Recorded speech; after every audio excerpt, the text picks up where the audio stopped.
Welcome to Burn the Ships Podcast, and I'm your host, Jason Seward, and today I'm excited to sit down with Lindy Pond. Folks around the Richmond and Hampton Roads, or really all the Virginia area, if you're in any type of real estate, you certainly know Lindy. She is probably, I don't know that I know a better networker than Lindy Pond. She really does a fantastic job connecting with everybody, and she leads with value. It's not, obviously we all in business network to help our businesses, right? It's no shame in saying that, but Lindy also provides tremendous value to anybody that receives it or welcomes it, and anybody in her circle, and she continues growing that circle day by day. I got to know Lindy, it's been several years ago. It was actually the first hard money loan I ever got. Lindy Pond was the broker that I worked with on that loan. She was with a different company back then. And it was hindsight, it wasn't the best product, but it was the product that she had. But that has nothing to do with my introduction to Lindy, because one thing that stood out when I started dealing with her, and I was referred to her by someone else in my network, but I remember me explaining to her at that time, and this was probably 2017, I don't know, 8 years ago or so, but that I had a goal of building up a real estate portfolio and other businesses within real estate to a point where I had the option to walk away from my corporate job. Now, at the time, that was kind of a dream. I was just trying to put that vision together, but I remember talking to her about that and kind of getting into the numbers of what I thought that looked like. Now, back then, I was just dealing with single-family homes, and my just high-level mentality was, I'm going to buy 200 rentals, and I had a formula that those 200 rental properties would give me enough cash flow to replace my current or my job at the time, and that would allow me to leave that job. Now, that vision at the time was maybe when I'm 50 years old, right? Just to kind of advance my retirement from that career. Well, I remember Lindy, and we talk about it a little bit in the episode, but I remember Lindy telling me that, if you stay to it, it won't go exactly like you're visioning it now, but it probably could happen sooner. And that's when she was kind of the first one to plant that belief in me that I could make it happen sooner. Now, it didn't work out that way. It didn't work out where I bought 200 single family homes and left my job. It was much fewer homes than that, but done so much more efficiently. Some multifamily built in there and some other investments that ultimately let me leave my job a few years ago. But it was about 10 years ahead of what I had envisioned being able to do that. So I tell that story because at the time, that was one of my first conversations with Lindy. Since then, we have reconnected, more so like since I've left my job and I'm all in full-time real estate now. We speak on a lot of the same stages together. We're in a lot of the same networking groups where we kind of join forces and do presentations and things like that. And she's been a tremendous, not just a resource for what Bill and I are doing in this business, but she has been a great friend. She's funny. Y'all will hear in the episode, she has no, stage fright or anxiety around speaking or anything like that. She is just a true people's person, has the gift of gab, can talk to anybody in any room about any topic, and she is a ball of energy. And somehow, some way, she does it with very little caffeine. She says that if she drinks too much caffeine, that takes what she is naturally times 10, and then it becomes a little too much, in her words. But I love Lindy. I've loved getting to know her really good over the last few years, and now that she's a part of our business and a part of our lives, I'm excited to see where these relationships go from this point. But Lindy is, given a proper introduction, she's a loan broker, but she deals only with investor clients, and she'll get into that in the episode. But she's leaned in hard on that space and has become the go-to for all things investment, funding, and financing in the Richmond, Hampton Roads area. And a little bit different space than what we're in. We're hard money lenders. She has some short-term lending products, but she'll talk about her primary products here in the interview. But I want y'all to, if you don't know Lindy already, she'll kind of mention later in the interview how to get in touch with her and stuff like that, but connect with Lindy. She is a very, very good resource to have if you're thinking about getting into real estate investing, if you already are and need some potential new resources for financing and stuff like that. And tap into all of these networking groups she's a part of. She influences and impacts just about every networking group and meet up in the Richmond area especially. So if you haven't seen her at any of those, get out to them and you'll see her because she misses very few. A great mom. She talks about, raising her kids as a single mom for all these years and still building a career while doing that, but still also prioritizing those kids who are now, college age kids. But love Lindy to death. Very thankful to get her on here. This is actually her second time on the podcast. First time we did it as like a panel type session with her and Brandon Lindsay and Allie Murphy. But this time I got her all to myself and we go a little deeper into some of those topics we touched on in that first interview. So with that, we'll turn it over. Oh, almost forgot. Got to do JJ's joke of the week. I keep doing these intros and forgetting to throw that in there. So don't want to make him mad. Here's JJ's joke of the week. Why did the Scarecrow win an award? Because he was outstanding in his field. That's JJ's joke of the week. Hope y'all enjoyed that, and hope y'all enjoy this talk with my friend, Lindy Pond. Lindy Pond, welcome to Burning the Ships. Thank you. How are you? Exciting, right? Yep.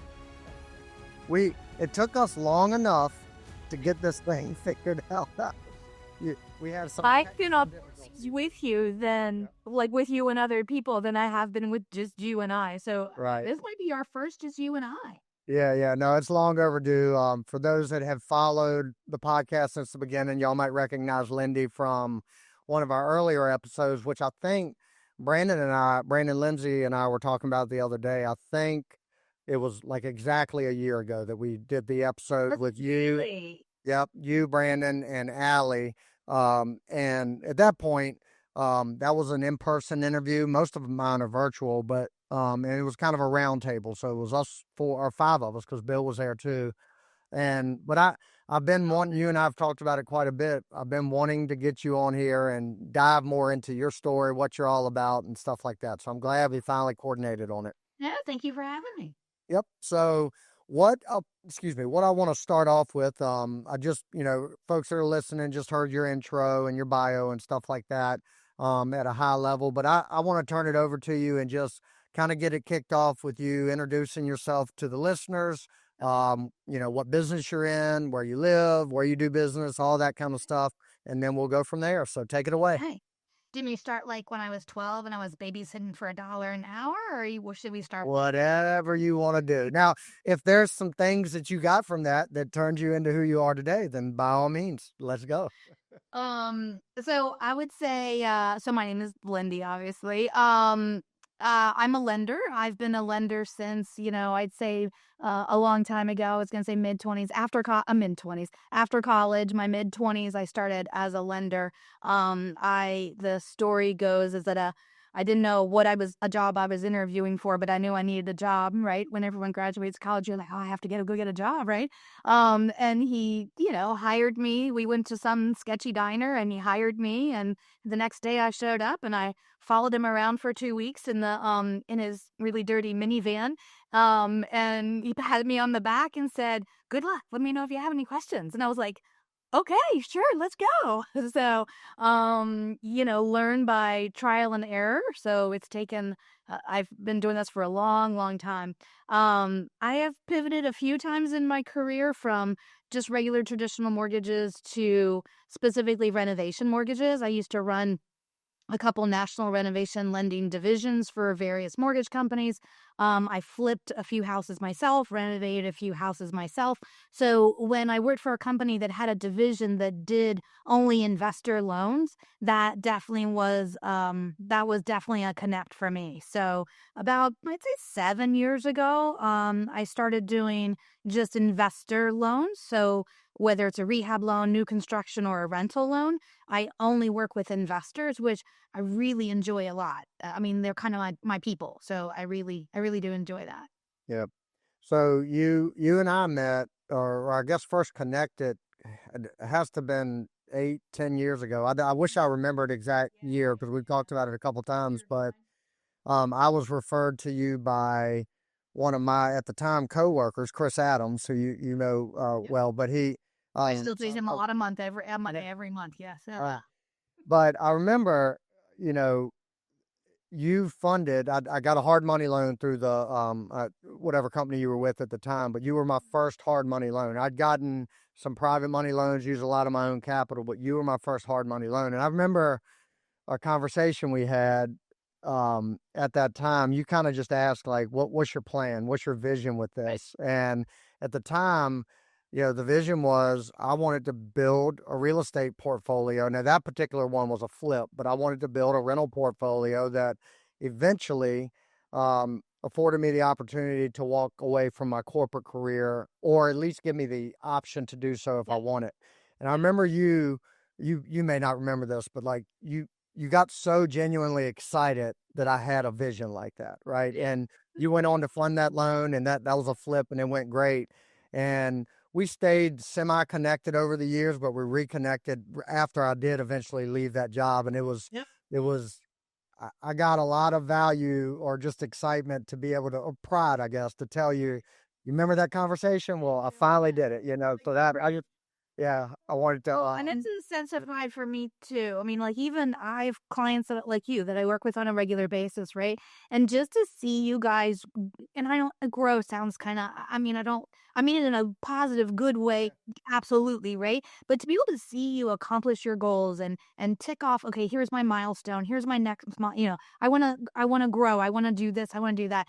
To me, that's awesome, right? I'm delighted for all my clients who do that, especially well, you. yeah, and that's what stood out, because like it was, like I said earlier, it was genuine. You were handling one loan for me. That was it. Like you Yep. made a little bit of money off that, but you were genuinely excited to play a role in the early stages of somebody trying to chase a vision. And I see you do now that we're connected at all these different events and networking and stuff like that. You treat everybody that way. Like you genuinely, like, it's not just a transaction with you. It's something like I get to play a role in people chasing their dreams or changing their lives and stuff like that. So that kind of brings me to the question behind this. Like, how you mentioned that you exclusively work with primarily investor clients and stuff. Where does that motivation come from to consistently help? I mean, because there's a lot of headache dealing with investor clients too, right? It's Wow. so, I mean, so there are what pros and cons, yeah. Yeah, what keeps you motivated to kind of exclusively work in that niche? And I'm just curious to hear your thoughts on that. So, So I'm slightly a hyper person. I mean, we are having our coffee, but and when I say slightly, that's sarcasm if you know me. So I'm a hyper person and I don't sit still well, and I like to be always doing something, right? And once you've been doing something for 10 to 15 years, you kind of get a little bored with it, right? Or burnt out or whatever the case might be. So yeah. um I like working with investors. When I started working with just investors, what I realized is there's this whole underworld, right? So there's this whole world out there of just real estate investors. And within that world of real estate investors, we do a lot of networking. You and I do a lot of speaking. I do my economic update. So working with just investors isn't just, I just do loans for investors. I network with you guys. I have to keep myself sharp so that I can help give information to you guys on, the economic updates. So there's a lot of different aspects of my job now with working with just investors that I find fun. So that's why I like it. Yeah, and you've established yourself as like, especially in the Richmond and surrounding areas, as the authority, right? I mean, you know, You. well, it's true because there's not a like a high level networking group or that doesn't somehow collaborate with you, and most of the time is you being a part of their events, giving economic updates, which I'm blown away because I've seen you give them so many times and such a thorough update, but none of them are the same. Like you, it's not a Because the right. data changes. Exactly. So it's not like this cookie cutter thing that you're just taking new numbers out, putting new numbers in. No, Yeah, yeah, yeah. your PowerPoints. I mean, you just did one this week on a call we were on, or last week. The PowerPoints are not just, well, last week it was 50% and this week it's 48%. You put context in there, and you put thought in your presentation. And I think, that providing that value alone, like you're not, what you're getting in return for that is, establishing yourself as an expert in the industry. You're gaining authority in the eyes of the folks that are at these events or on these calls that you're on. And ultimately, hopefully that leads to business. But you genuinely love this stuff. Like you're a nerd about it, right? Such a total dork about it, yeah. Yeah. Well, and sometimes I think, I mean, it excites me, and for any of you guys on here that have kids, something that excites you and you try to pass that on to your kids because you try to share that passion and excitement with them. Neither one of mine could care less. So you guys are like the only people that actually care, that I dork out on, my graphs and charts and stuff. So, you guys are really the only ones that want to listen to me. So. Yeah. So let's talk a little bit about specifically now, like, here now, what you're doing. So um, you're still lending, but you're kind of, well, you're still exclusively for the most part dealing with investor clients, but what kind of run through at any pace you want, but like, what's your portfolio of products that you offer investors Gotcha. nowadays? Yeah, yeah. So, again, only investors, only investment properties, right? Now, if you were to call me and say, "Hey, my daughter wants to buy an owner occupant," I have a ton of people I work with in the mortgage industry that I make sure that you're still well taken care of, kind of thing. But, yeah, only investment properties, only residential investment properties. So no like garages or more storage units or anything like that. It's got to be residential, up to 8 units. And I can do rehab, so short-term rehab or new construction, and long-term rental. So really 3 products, and then, whatever the little nuances are within those products. Like, who lend a new construction for a zero experience new construction person, which to me still sometimes surprises me that Yeah. they'll do that. But that's kind of cool because how else are you going to get started? Right. Yeah. And when you talk about the longer term, landlord loans. You're primarily talking about DSCR loan, right? So that gets thrown around a lot, and get, like you mentioned earlier, I get to speak at a lot of different things, and I reference um that term DSCR quite a bit. And one of the most common questions I get is, and even not from new people, like folks that just have not used this product, is what is a DSCR loan? So for folks listening, can you explain what a DSCR loan is? So DSCR stands for debt service coverage ratio. So it's just an acronym, right? It's not as complicated or fancy. So DSCR stands for debt service coverage ratio. And really what it is how much rent is coming in versus how much mortgage payment is going out. Right. So like if you had a rent coming in of $1,000 and your mortgage payment going out was $1,000, that would be par, to use your golf term, that would be par. It would be 1.00. So you're a break even, right? You got same rent coming in, mortgage payment going out. Let's say you have $1,200 coming in and $1,000 in payment going out. Now you're at a 1.20 DSCR. So of course, the higher the DSCR, the more profit you have, the better we as a lender are going to like it because it cash flows better, right? So a DSCR loan is based on 3 criteria: that DSCR calculation, your credit score, and then the loan to value that you're getting on that loan. So like oftentimes when you and I work together, you're doing the short-term loan and you'll refer it to me for the long-term loan because you don't do that. I always want to start with the end and work backwards. I always want to make sure that that DSCR calculation and that DSCR loan is going to work for that investor before you say it's okay. I'm going to give you 200 grand to go buy this house because what if the numbers don't work? Right. Yeah. And I think it's important to note there that, when I explain this to people, you just, said it, but you're only like, if you're dealing with a traditional bank loan, they're going to want to see everything. Oh, Like it's a yeah, lot of red tape you got to get debt, through. income If, ratio, all that. Yep. if, if you got good credit and you have the numbers that work in the deal, you're good. You're good to Like go. that's how, and the rates it's a fixed rate. It's a 30-year. I mean, you got different, variety of, 40 and a 40-year. yeah, 40-year is kind of cool. I mean, again, that's a little nuance, right? I only have the 40-year in certain products, right? But, let's say you had an investment property that was maybe next door to another investment property that you owned. And because you really wanted to buy that second house because it was next door to your other rental property, maybe you were overpaying just a little bit, or you just weren't getting as good of a deal, right? So your DSCR calculation might not be as great on that one as it will be 2, 3 years from now after you increase the rent a little bit. If we've put that on a 40-year amortization or 40-year AM, we would say it stretches it out to lower that payment a little better to get you a better DSCR calculation. So sometimes a 40-year solves the problem.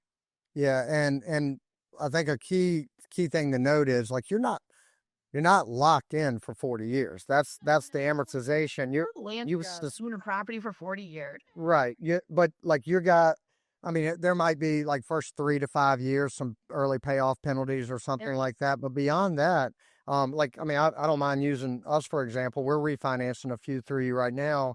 And yeah, the rates are not near what our previous rates are, but we're coming up on, balloon payments on those loans.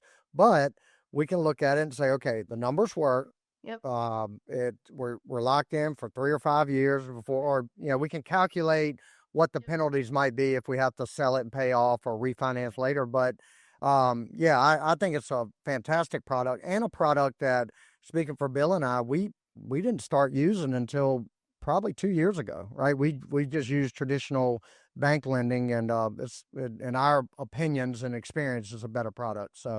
Um, so right, that's what you do now, and you are, I mean, you're everywhere. You are at every event. And I feel like I'm not, but I, well, then let's talk about that, because, and in my perspective, from my perspective, you're at the majority of the evening events. You are, you're always available. Like you're always available to talk and always available to ask questions. And it's not just for me; it's for the thousands of other people that you're connected with. yeah. um where does that bandwidth come from? Like, because you also have children, you have a family, you have these things, and kind of walk us through, like, how you, whether you want to talk about how you time block or how you prioritize certain things. You're How do you handle it? way more. You are giving me way more credit. Okay. So I was actually on a panel this week, and the lady next to me was talking about if she didn't time block, blah blah blah, and I thought, oh no, I've never like. I mean, I have meetings on my calendar. Don't get me wrong, and I have things I have to do at a certain time, right? But unfortunately, I am not the most disciplined person. I did not do sports growing up, which I think would have taught me that and would absolutely have saved my bacon in many, many situations. So I will say I'm not I'm a very organized person. I have some really good strengths of OCD that really help me get my job done. I'm hyper, I'm an overachiever, so I'm just that personality. And in my brain, I can prioritize. Like in my day, I know the first thing I do in the morning is I put out any fires that came in overnight with emails or files or what have you, right? The next thing I do is work on any problems that I have. Like files always have problems, right? So that was the next thing I did today, right? And then sprinkled in throughout, you're answering the phone, you're doing things like this. So in my brain, I would say I'm an organized, I can prioritize like no one's business. I can multitask like no one's business. But I would say overall, yeah, I'm probably just a little hyper. So a lot of energy. Okay, so that your kids, how many children do you have? I know the answer, but I'm a Yep. Yeah. Have two. And ages. He's the H for Harrison today, and Elizabeth. I had the e-mug yesterday. I was telling you. So, I will say I wouldn't have been able to do this when the kids were little, like little babies, like toddlers, elementary school, middle school. Having this kind of career or job does give you the flexibility that you can stop and go pick up the kids from preschool, stop and go have lunch on, Mother Day or whatever. I don't know what school, right? But then I'm also working at 8, 9 o'clock at night to make up for what I didn't get done because I took so, this career fit very well. I'm a single mom, and this career fit very well for that. The kids were in high school. They don't want to spend time with you anyhow. So that, of course, frees up your time, right? And now they're both off to college. So I will actually say it's kind of an adjustment. I haven't quite figured out. My girlfriends and I are like, you really need to get a hobby. And I'm like, yeah, I really should. And we go through this long list of hobbies, and I just, none of them really click for me. So, yeah, I'm working on maybe what a hobby. I was spreading mulch and raking gravel this past weekend. So I'm That's not a hobby. yard work. So, Sure, yard work is a hobby, maybe. I love to do it. So yeah, I guess it is a hobby. For me, it's therapeutic more than like something I look forward to. But when I get out there and I do it and Yeah, cut the grass or whatever, like it's kind of my meditation. yeah, I I agree. put my ear pods in sometimes, and I'm just in my own little world. So yeah, I guess. I sing. But You can really hear me over the lawnmower. It's fine. so, but I am. I kind of want to stay here for a minute because I have a soft spot for single mothers. My mom, I was raised by one, right, and she same way. I even talking to her now all these years later and trying to reflect back on how things were back then. Like there were many years it was just her and us Mhm. three kids, me, my brother, and sister, and I don't know how she did it.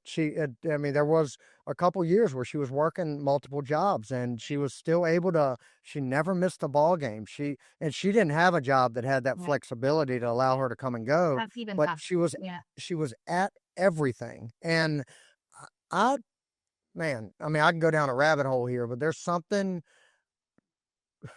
I'm going to be careful here, but women in general seem to have this extra gear that they can tap into or this extra, I don't know what it is, but Yeah. and you never even see internally it's probably very difficult, but you Right. never a lot of women do all the mom things and all the career things that men just aren't naturally I guess built for. I'm not sure what it is, but um Well, some of talk that is about biology, right? I mean, some of that yeah, is women. I mean, I just want to like we're going through all that. Were you just you seem to be wired in a way where it's just go go go, but Mhm. were there ever any moments like, geez, well, like I am in a tornado right now and I don't know what I'm doing. Like, I mean, if you could be vulnerable and talk about any of that, you Yeah, know. yeah. Well, and I will say, I do think that women have a different makeup than men, right? Like biologically, we're different human beings, whether that offends someone or not.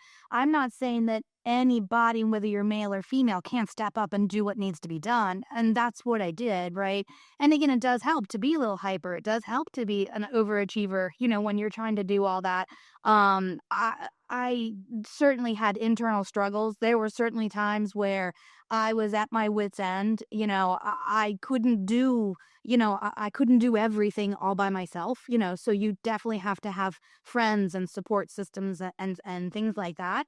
And, at the time you wonder as a mother, I'm working while I'm watching Nemo for the 100th time for my child, right? And you think, do they know that I'm not paying attention? And I will say, my son recently said something to me about, oh, mom, I remember when you'd be sitting on the couch next to us watching the movie, and we could just hear your Blackberry because Blackberries used to have that ticking sound, we could hear that over the movie. And I was like, oh, so I should just turn the movie up a little more. They would so I mean, it will be interesting to see like now that my kids are getting older and they are getting some perspective. My daughter is so much more appreciative of me now than she was when she was living with me as a teenager. So that's really nice. That's really nice. So we'll see. Yeah, we'll see when they start Yeah. having their own kids, right? What that'll be Right. like.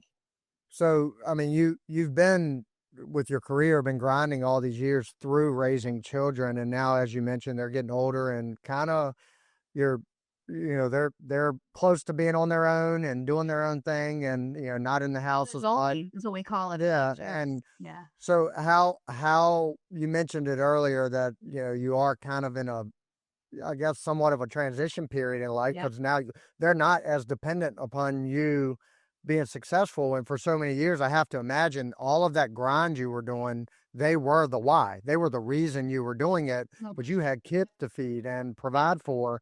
Now, as that goes away, how do you get into this next season of life? And like, what is there a new why? Is there something new that keeps you going? I would say that, as a parent, and you're a parent, I mean, my pure joy in life is my children, right? So they're still my why today because they're both in college, and that is ridiculously expensive. Yeah. So they're still my why as of right now. But even and I'll figure out, maybe I'll, start doing more yoga or something. I don't know. I mean, I'll figure out a hobby, right? But then the next phase, as I look forward to my next phase, it is, I want to start going on trips with my kids. Like, I said to Harrison, he's getting ready to graduate college. So, shout out to all the Hokies out there. He's graduating college. And my question was, okay, do you want to go on a trip to Europe? Well, that's not going to be cheap, especially if there's 3 or 4 of us or 5 of us going, right? So I would say, we got to finish paying for college tuition, because there's another one behind him, right? And then once that's done, I've already started thinking, okay, where could we as a family go? Where could we, you know, things like that. So Yeah. maybe that's Well, the next I one. love that. You mentioned the Hokies. I got my Hokie shirt on here, but There you go. I gotta ask. I just, here in the last week, I had my biggest bout of FOMO I think I've ever had, because I didn't go to the Metallica concert at Lane Stadium, and I wanted to be there so bad, and but yeah, I was really surprised. So he had a his senior project exhibition last week, right? So I went and I said, okay, so you only have this much more of, classes, and then you only have this many exams and blah blah blah, right? And he said, and Wednesday there's no class after 2 o'clock. And I said, it's not really like exam time yet. Why do they? Because the Metallica concert. So they ended classes early that day because of the Metallica concert. So he called me. He happened to call me later that night, which he's a boy, so who knows the rhyme or reason why he calls his mother, right? So he called me and he said, "Oh, the concert's going on." I said, "Oh, can you?" Because his apartment is literally right across the street from campus. "Can you hear it?" He's like, oh "I yeah, think if I open my window," and I'm like, yeah, I just could not believe I couldn't believe the hype and the excitement about oh, yeah. Metallica at Lane Stadium. So Yep. yeah. Yeah, it was, but yeah, I didn't make it. I have to remind myself sometimes that I'm an adult now with children and responsibilities. I can't just up and leave and go to a Metallica concert. So Well, and it was he said it was sold out, packed. Campus was a madhouse. So they, we'll move on after this, but they were so loud, and then they did their song that the football team runs out to, Enter Sandman. The crowd was jumping, and they were so loud that it registered as an earthquake, on the, really, yeah, or like it had seismic activity from it. yeah.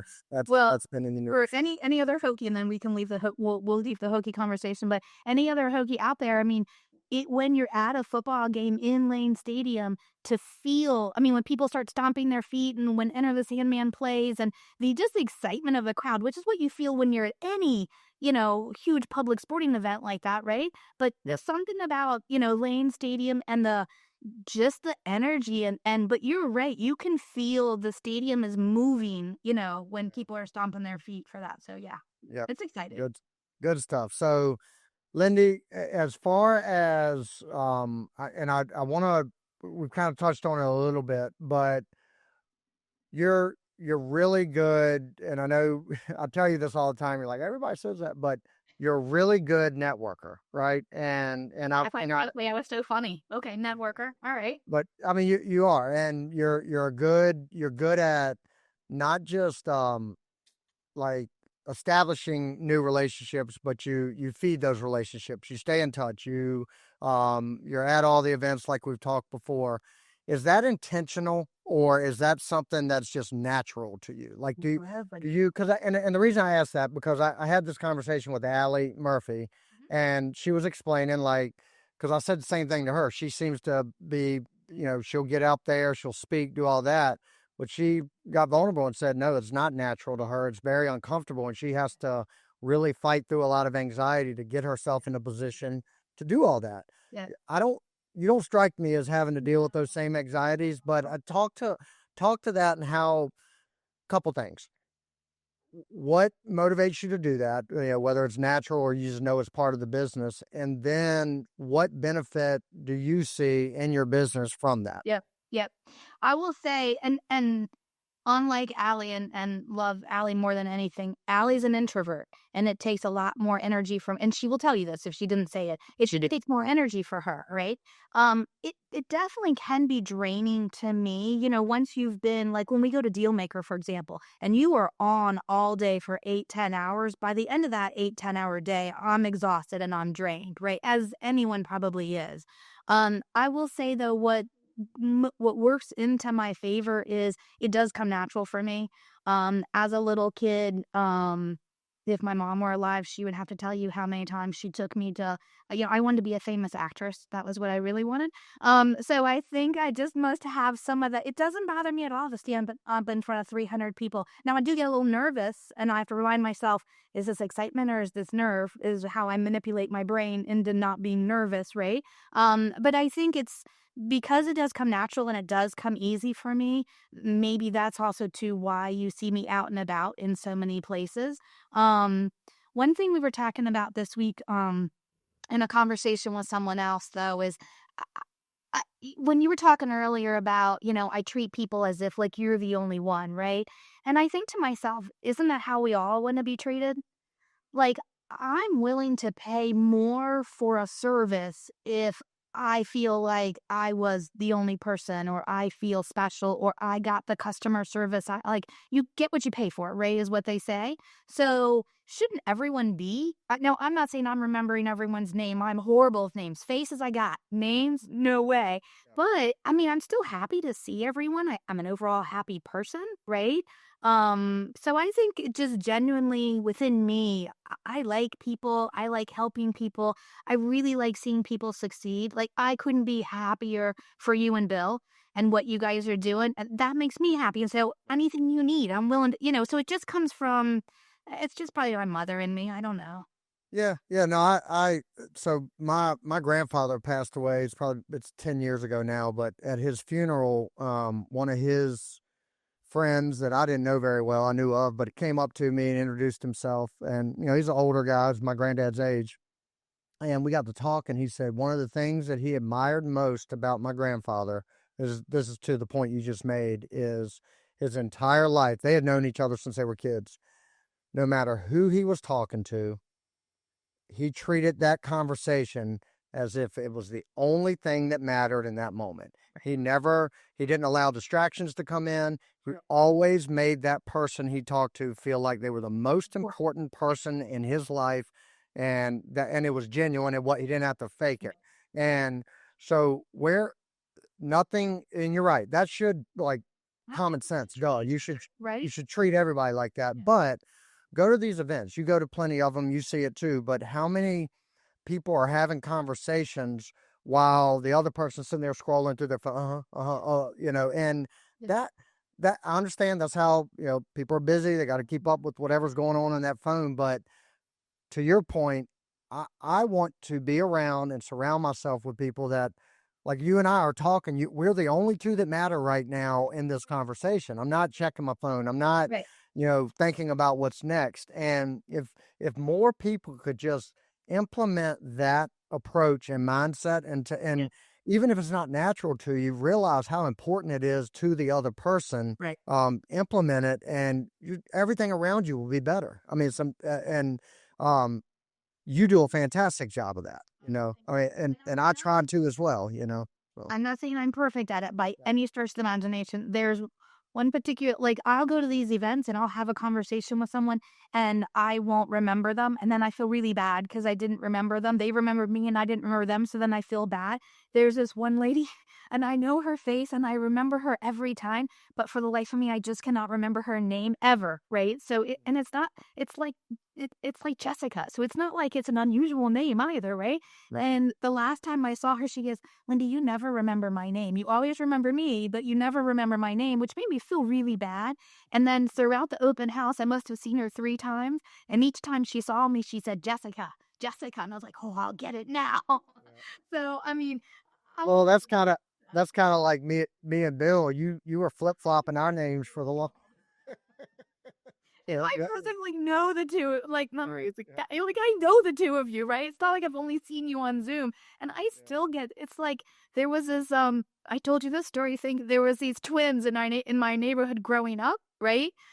Keith and Kevin, if hopefully they'll never hear this, and they tortured me as a kid, right? Like I was 8, 10, whatever. I wanted to go out and hang out with the other kids, the boys especially, right? The other kids in the neighborhood, and they would just pick on me and tease me horribly so that I would start to, I'd have to leave because I was going to start crying, and you can't cry in front of the boys, right? yeah. And so I would be pedaling my purple sparkly bike home as fast as I could, and of course, I'm sure I would start crying halfway, through the journey home. But for some reason, if your name is Keith, I'm going to think you're Kevin. And if you're Kevin, I'm going to think you're Keith. Yeah.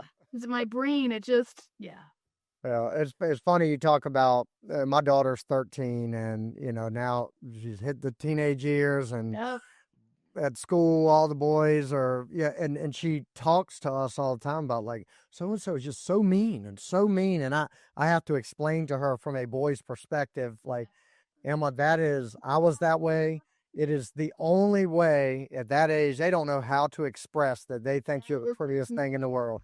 They're gonna pick on you. And but trying to get a 13-year-old that, Not it's good. just hard. But Mm-mm. yeah. I mean, even So as an adult now, my mother would, I would pedal my bike home and I would come into the back of the house in the kitchen and I'm sure be crying. And my mother was like, what's wrong? Like something was really wrong. Like something actually really bad happened. And I would explain to her how Keith and Kevin were mean to me, and, she would say, just rise above it. Just be better than that, and you're thinking at the moment, that doesn't matter, Mom. That doesn't make it, 'cause they just picked on me. right. So, Yeah. but yeah, yeah. So one thing I did want to, well, I got two additional questions, and then we'll start wrapping up. But Go I want to go back to kind of you deal with a lot of investors, all investor clients. You're at all the meetups, you hear all the noise and all the economic stuff. You're on top of all that. Yep. Um, but you've done this a lot of years, and you've dealt with a lot of entrepreneurs that have found great success, and you've probably dealt with just as many that have kind of fizzled out and just kind of thrown in the towel and said, I'm done with it. I'm putting you on the spot because we don't prep or anything for this, but if you could identify a few common denominators in the folks that are able to weather the storms and successfully pivot and do all the things, and they're still grinding and making money doing so, what would be those common denominators you've seen? Because I know you've dealt with a lot of people. Yeah, and I actually, so Allie does my marketing. So shout out to Allie at Finish Green. She does my marketing, and we actually were counting up how many people in a year, how many investors in a year do I talk to? And on average, it was around 1,000. Anywhere from 900 to 1,100. So we, pick something in the middle, right? So on average, I do talk to about 1,000 investors in a year. I'm either running quotes or just having conversations with them. And what I would say from a lending standpoint, what's going to help you be a successful investor is if you can get financing, as you and I obviously would think. And the things I want people to have and to be prepared to be able to get the best terms or the best financing is, make sure your credit score is good. Make sure you've got liquidity/reserves. Make sure you run your numbers, because again, as long as your numbers work, right? But as far as like to your question about what have I seen helps people succeed versus what have I seen allows people to fail? I actually had a conversation with someone earlier this week, and they were asking me, "Hey, do you know this person? They're coming to me for money." And I was like, "I would just do your due diligence. Like, I don't feel like I'm ever going to badmouth anyone, but there are some people who get a reputation because they don't treat other people correctly. They don't pay back their loans when they say they're going to, or, they do things that are a little, squeaky and in a bad way, not in a good way, right? So I would say be honest. Your word is very important, especially in this community, because we all do talk. It is a very small community. So I would say to just be a good person, do the right thing, don't lie, don't cheat, don't steal. Now that's when you're saying that to someone who would lie, cheat, and steal, it doesn't really matter. Oh, yeah, there's your. But I would say just be careful. Your reputation is very important in this business. What I've seen helps people succeed is having a good network, a good foundation. Like, I couldn't raise my two children all by myself. I was at a 60th birthday party last night for one of the most important women in my children's and my life. I couldn't do without her. Same thing for your professionalism, especially when you want to get to the next level. You surround yourself with people like, I would say, like you and I, people who are going to give you good advice, people who actually care about your success, and then always run your numbers. Because again, if your numbers work and you've got people giving you good advice and you've got good numbers, it should work, right? Yeah, yeah, and I couldn't agree more. I'm gonna add one thing on it, especially you and I both are dealing with people that are borrowing other people's money. They're borrowing money from either us or whatever institution they're getting it from. It's not their money, they're borrowing it. Be a good communicator, right? And that we see now that, like in Bill and I's business, we had a meeting this morning and we were just kind of going over, I don't know, we have like over 50 active loans out there right now, and we were kind of going through them, and the the only issues come up when people just won't communicate, right? And even through adversity, if the project's going slow or you're having contract or permit issues, just talk to us. I mean, even you just have nothing to say. Just say, "Hey, I'm on task," or "I'm not on task," or just let me know you're alive out there and that you're Right. cognizant that you owe me money. Right. And then what that does, what you just said, is you're a good communicator. Well, now down the road, we get through this adversity, and maybe it went a little over budget, or you we had to extend it a little bit because things Right. got behind, whatever the case may be. But when the next person that comes to me and says, "Hey, was you've done business with Lindy? How was she to deal with?" Right. I can honestly say, I said, "Well, we watched her go through a lot of adversity and communicate her way through it very well. She figured it out. She was resilient." And that goes to the reputation piece of Right. it. And especially people that are leaning in hard on networking and building their relationships and their relationship capital, that reputation, like Yeah. you It means a lot. but all it takes is one bad experience with one person that's also connected to that same, you're going to lose a lot of relationships there. And I just I want to encourage everybody, yeah, like, it's simple. It's fundamental, just being a human, but do what you say you're going to do. And if something comes up that allows you or prevents you from doing that, communicate Right. quickly. Yeah, you mentioned earlier, what is the first thing you do in the morning? You wake up and you deal with all the bad crap that comes through in emails and problems and stuff. You communicate and you work through that first, and then get on to the other things. So Well, I and to think, your point, no one wants to hear bad news, right? You don't want to hear bad news from your clients. My clients don't want to hear bad news from me, right? But I do think it says something about who you are, and that you're a mature professional adult, right? Who's willing to say, "Hey, I've got some bad news. Here's my plan A, here's my plan B, and here's my plan C, and hopefully we can resolve the problem, but I just need to give you heads up that that's what we're doing." Because if I was just behind the scenes trying to solve the problem, that's great that I was trying to solve their problem, but they don't know that's what I was trying to. They don't even know they had a problem, right? right. So it's important, even I think almost more so when it's bad, to communicate than when it's good. I mean, I feel like you should communicate regardless, right? But when it's bad, but the problem is it's much harder to tell someone bad news. Way harder to tell someone bad news than good news, right? So that's why I think so many people just aren't. It's hard. It's difficult. A lot of people aren't good at that. Yeah, and it's hard, but what you've got to realize and what people need to really understand is if you're dealing with people, like if you're dealing with a lender or an attorney or something, they've dealt with bad news their entire career. They're prepared for you giving them bad news. It's not like a borrower's going to come to me and say, "Hey, my contractor got hit by a bus last week. We're having to find another one," and okay, that's bad news, but thanks for letting me know. Let Keep me me posted. That's a Right. And I think another part of the communication that's equally as important is ownership. People have an agency in what is actually going on when things go bad. And, for example, if the contractor got hit by a bus and now you got to go find another contractor, don't present that in a way that you're presenting it as an excuse. It's just something that's happening, and I'm going to own it and figure it out. Yep, That's it it. happens. That's all I need to hear. And we deal with a lot of folks. I'm sure you do too. When things go bad, it's a lot of finger pointing, and I don't want to They spend hide. time. They don't call you, they hide. Right, and I don't. Hiding because now I know something's probably wrong, and now in my brain I'm thinking the worst, right? And it probably isn't that bad. It probably isn't something that you or I haven't, you know.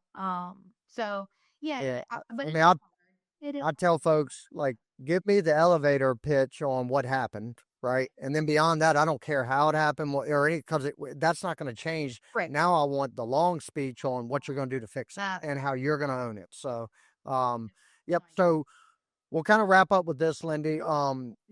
We mentioned it earlier in the podcast. You do these economic reports and updates, all over all the meetings, everybody that has networked at all in our area knows about your economic updates. So fantastic. thing. I'm not going to ask you to give one right now, but with all the call it uncertainty and turmoil and everything Yep. Yep. going on right now, what what's your what's your view or perspective around what we can expect as investors Right. the next 6 months to a year? And I know that could change tomorrow with new news, but Right. where are you at with things? I think right now what I feel from the audience when I'm giving an economic update, right? What I feel in return from the people sitting in the chairs listening to me is they sometimes don't know what to think because there's so much noise right now, right? You'll get one set of data points like CPI or inflation or unemployment, like all these different data points. Some are good, some are bad. The media then spins this one that way and that one, So there's so much noise right now, and more so now than a year ago, I would say, right? So there's so much noise out there that I think it's overwhelming to people. And then I think when people are overwhelmed, they freeze, right? They feel paralyzed. They can't do anything.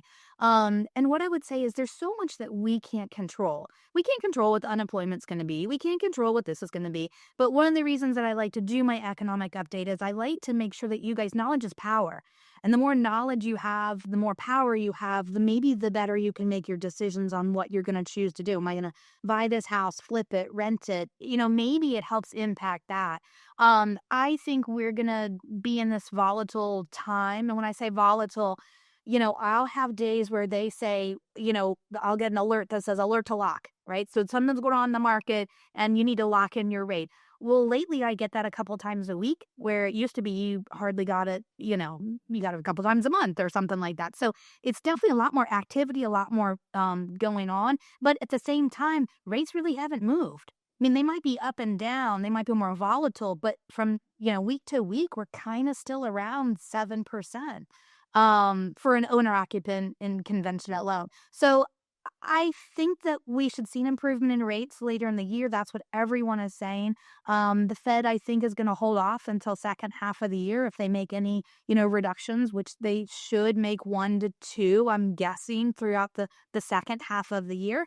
But what I want to tell people is if you're running your numbers at today's rates, then if they go lower, they'll work even more, right?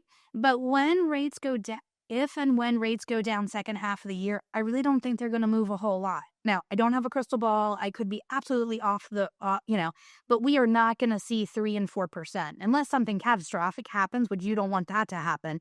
We're not going to see 3 and 4 or 5% interest rates. If rates go down, they go down from 7 to 6.5, maybe. So, yes, do I think we'll see some improvement in rates? Yes, I do, but I don't think it'll be huge. Right. And I agree. Like listening to your updates, and see several other experts giving their opinions on everything, and you may have been the one that said this recently, but I've said it for a while too. I just operate like what's going on right now, and let me make a decision on that. I I get a little frustrated, especially because we mentor a few people that are trying to get going and stuff, and we always hear, I'm just waiting for the rates to come down to make a move. Yeah, that's And what's happening while you're waiting is right. the values are appreciating, rent's going up, and it may dip a little bit, but it's overall, look back in history, it always goes up. So if you're waiting 2 years just over and over because you hear news that the rates might drop, you're losing money. You're literally throwing money away. So just act now, buy stuff where the numbers work right now. And if rates come down, refinance in a couple of years. Right. And That's right. right. Yeah. So I try to encourage everybody, like, just, you know, whatever you're into, whether it's wholesaling, flipping, you're a real estate agent, you're lending like we are, Right. just assess what it is now, be aware of what's Right. going on, but Yep. Be- move your purpose and take action, right? Think about this. Let's say for the next 3 to 5 years, we're in the world that we're in. And the reason that we're in a home price appreciation is continuing the positive range is because of supply and demand, right? There's more humans that want a house to live in than there are houses for the humans to live in. That's pure fact, supply and demand, right? Basic econ 101, right?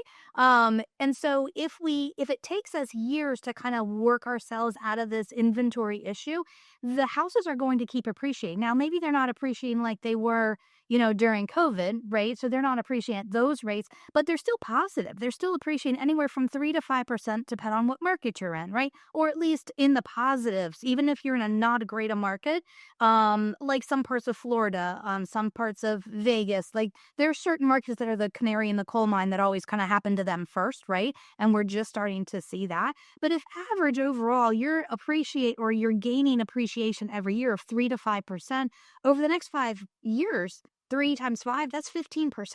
Yep. Whereas if you had not bought, you would have lost that 15%. Plus the rental income along the way. I mean, so the people who get overwhelmed by all the noise and then feel paralyzed, I don't know what I could say to help them get them unstuck, like get out of the quicksand kind of thing. Um, I don't know, but I'm with you. Don't let yourself get stuck. Right. Yep. And so we'll go ahead and start wrapping things up, Lindy. And I we'll have to make this maybe a quarterly podcast, because I've got, as you're talking through the economic stuff, I've got a million questions that I kind of want to ask you, but for the sake of time, we'll push that off. You're fine. I do want to ask, so we'll put your links and all your pages and YouTube and all that in the notes. A lot of people don't check the notes out, so if they're listening and Check out you, the notes. right, if somebody wants to connect with you directly to maybe inquire about a loan or whatever the case may be, what's the best contact point for you? I was gonna say that'd be great because it's 2 college tuitions I'm paying for if I didn't go there. He's not done yet, so there's 2 of them. So I would say Lindy Loans, and my girlfriend made my T-shirt for me today. So I would say Lindy really on any of my socials. So Facebook, Instagram, YouTube. Allie, my awesome marketing lady. Lindy Loans is everything. And then I'm assuming in the notes we can put what's my phone number and email. We'll put out. QR We'll code. put all that. And you guys can just call me. And a lot of people just call me. Like if you have, hey, I'm thinking of buying this house. I'm gonna hopefully ask you questions that then make you think. Like even if you don't know what direction you're going in, maybe I can help you. I always want to have a plan B, plan A, and plan A, but maybe I can help you clarify things in your own mind too. Yep. Yeah. And I've witnessed it. I've been a customer of yours. I've seen you help a bunch of other people out. I can 100% say that, I would recommend anybody do business with you, because you're not treating it as a transaction. That's kind of how I started this podcast. Right. You're a human being. You genuinely want people to succeed. Yep. Yes, you'd like them to do business with you, but if it doesn't work out, you're not going to, you're not going to pull them into something that doesn't make sense for them. No. And in fact, I will send you because another thing my mother would have said is what comes around goes around. Those boys. Yeah. What comes around goes around. I'm waiting for them to get there. So what comes around goes around, right? So I mean, even if I can't help you today, maybe I'll be able to help you tomorrow. And maybe I can't help you, and so I send them to you. Like I have people who I can't do loan amounts under 100,000. I send those people to you, and if you can help them, that is awesome. So yeah, it's a small world that we live in. And were they Keith and Kevin? Is that right? That's right, Keith and Kevin. Yeah, Keith and Kevin. If you happen to come across this, don't come near me because I like Lindy. I'm on her side. So. But Lindy, I appreciate your time today. I'm glad we finally got to do this, and I think it would probably be a good idea moving forward, like every quarter, just have you come on and give one of your economic updates as a podcast. I think that'd be fun, and we'll do that. So with that, Lindy, I appreciate your time, appreciate your friendship, appreciate everything you're doing for us, with us, and all that, and we'll talk soon. Okay, see ya. Thank you for tuning in to this episode of Burning the Ships. I want to give a special thanks to our sponsor, 608B Capital, helping real estate investors secure fast, reliable funding to fuel their boldest moves. If you're ready to take your investing to the next level, visit 608bcapital.com to learn more. If you found value in today's episode, please take a moment to rate and review the podcast. Your feedback not only helps us improve, but it also helps us reach more people who are ready to burn the ships and commit fully to their goals. And don't forget to share the episode with someone who needs that extra push to take bold action. I'll leave you with this. Burning the ships isn't just about removing the option to retreat. It's about unlocking the courage to charge forward. No matter the odds, the past is behind you and the future is yours to conquer. Thank you for listening, and I'll see you next time on Burning the Ships.